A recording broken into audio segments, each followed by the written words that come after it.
Saudamos aos nossos amigos. Ser cristão é ter muito consolo na palavra de nosso Deus. E um desses consolos é o nosso Salmo 23. Eu vou pedir a Kátia para que leia o Salmo 23 para nós. Salmo 23. O Senhor é o meu pastor.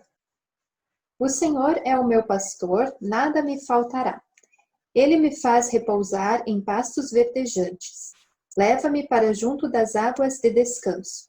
Refrigera-me a alma. Guia-me pelas veredas da justiça por amor do seu nome.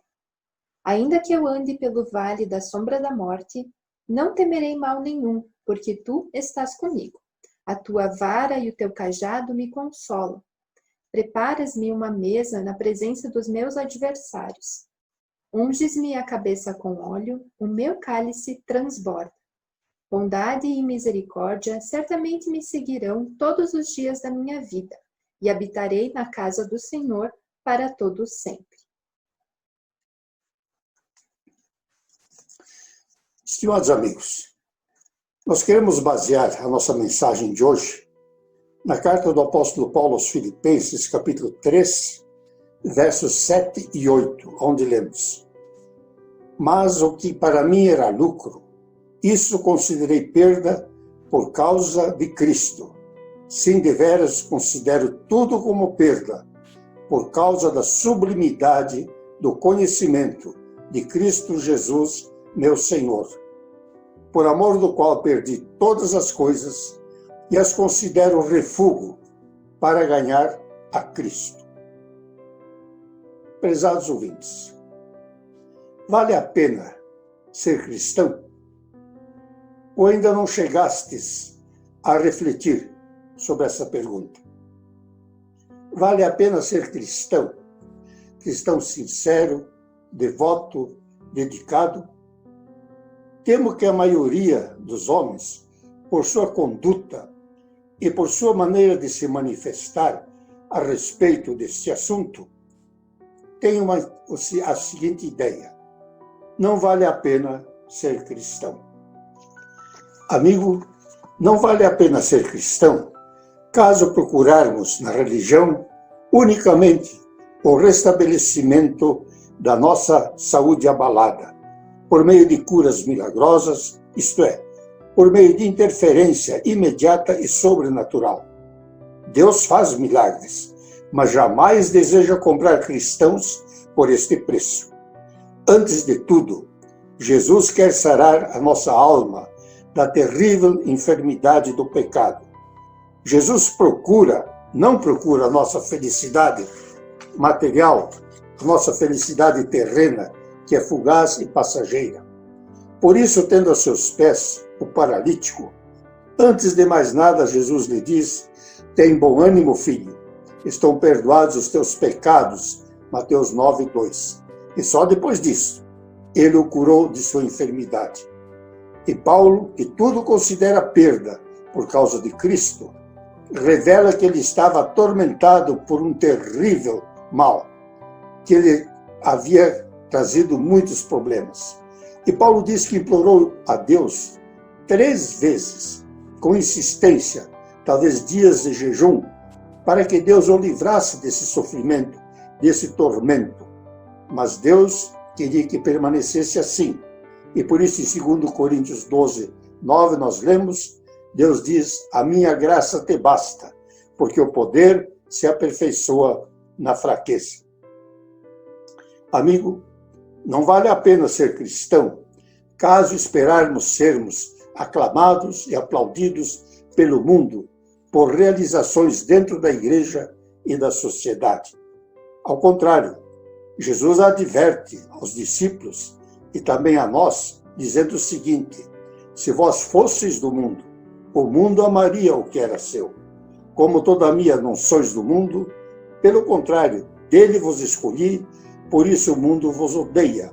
Evangelho de João, capítulo 15, verso 19. Para o mundo, a verdadeira religião, o culto sincero, é tido como fanatismo. a fé fervorosa, como crendice, a confiança no poder da oração, como autossugestão, o apego à Bíblia como índice de pouca cultura e a fé nos méritos de Cristo como procedimento indigno de homem livre que responde pelos seus atos.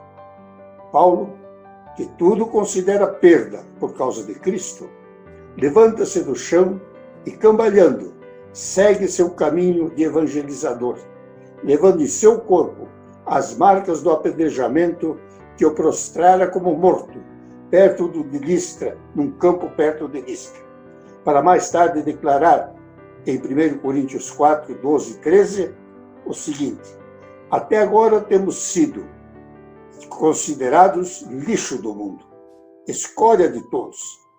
Porém, quando somos injuriados, bendizemos. Quando perseguidos, suportamos. Quando caluniados, procuramos conciliação. Amigo, não vale a pena ser cristão se julgarmos ser possível permanecer no caminho do pecado, entregues às paixões da carne, vivendo uma vida irregular e dissoluta, em desrespeito aos mandamentos divinos, pois a palavra de Deus é pedra de tropeço para todos aqueles que enganam as pessoas. Pedra de tropeço para o negociante fraudulento, que costuma enriquecer à custa do próximo. Para o empregado ou funcionário desonesto, que atenta contra os interesses superiores. Para o marido ou a esposa infiel, que trai o seu cônjuge. Para o filho transviado, que magoa os seus pais. Para a jovem que pisoteia sua própria honra. Enfim, para todos aqueles que se deixam arrastar pelo caminho largo da perdição. Paulo, que tudo considera perda por causa de Cristo, afirma em Colossenses 15, 24, os que são de Cristo Jesus crucificaram a carne com suas paixões e desejos da carne. Finalmente, amigos, não vale a pena ser cristão se nos julgarmos fortes para desafiar a justiça divina, confiando na nossa própria justiça, nas nossas supostas virtudes e qualidades de homens de bem. E é exatamente isto o assunto de Paulo, aqui em nosso texto. Depois que ele se tornou cristão, antes de ser cristão, diz Paulo, ele realmente era um fariseu, cumpridor dos seus deveres. Ele era zeloso, se mostrava cumpridor da lei de Deus. Mas agora tudo mudou. Paulo é cristão. Agora ele confessa, no versículo 9 do nosso texto, não tenho justiça própria, que procede da lei, senão a que é mediante a fé em Cristo, a justiça que procede de Deus, baseado na fé. Para Paulo, que pode dizer, o que para mim era lucro, considerei perda por causa de Cristo, para esse homem, valeu a pena ser cristão. E ele diz por quê. Em nosso texto ele afirma o seguinte: deveras considero tudo como perda, por causa da sublimidade do conhecimento de Cristo Jesus, meu Senhor. Amigo, se tiveres esta sublimidade do conhecimento de Cristo Jesus, também para ti valerá a pena ser cristão.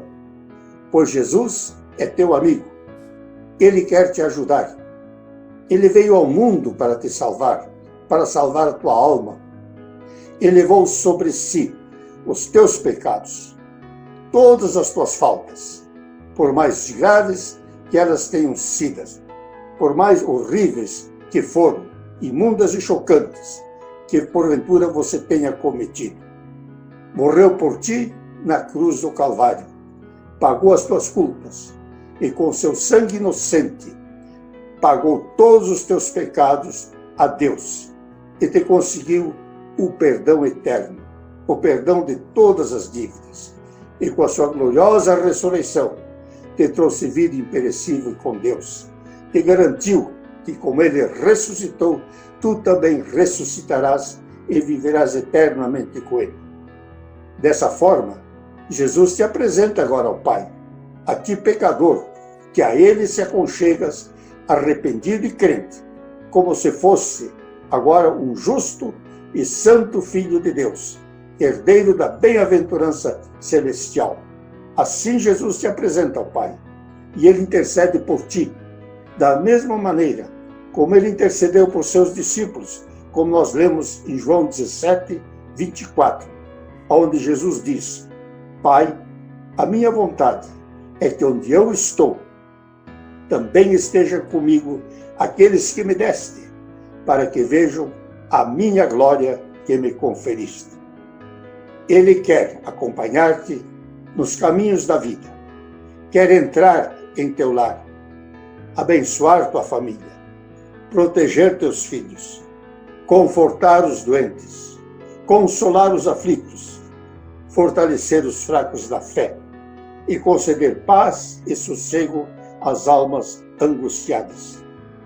E quando vier a tua hora derradeira, em que, forçosamente, deixarás tudo para trás neste mundo, que tudo terá um fim, uma perda para ti, então, mais uma vez, e de maneira muito sublime, experimentarás o que significa conhecer a Jesus e ter a Ele, tê-lo como teu único Salvador.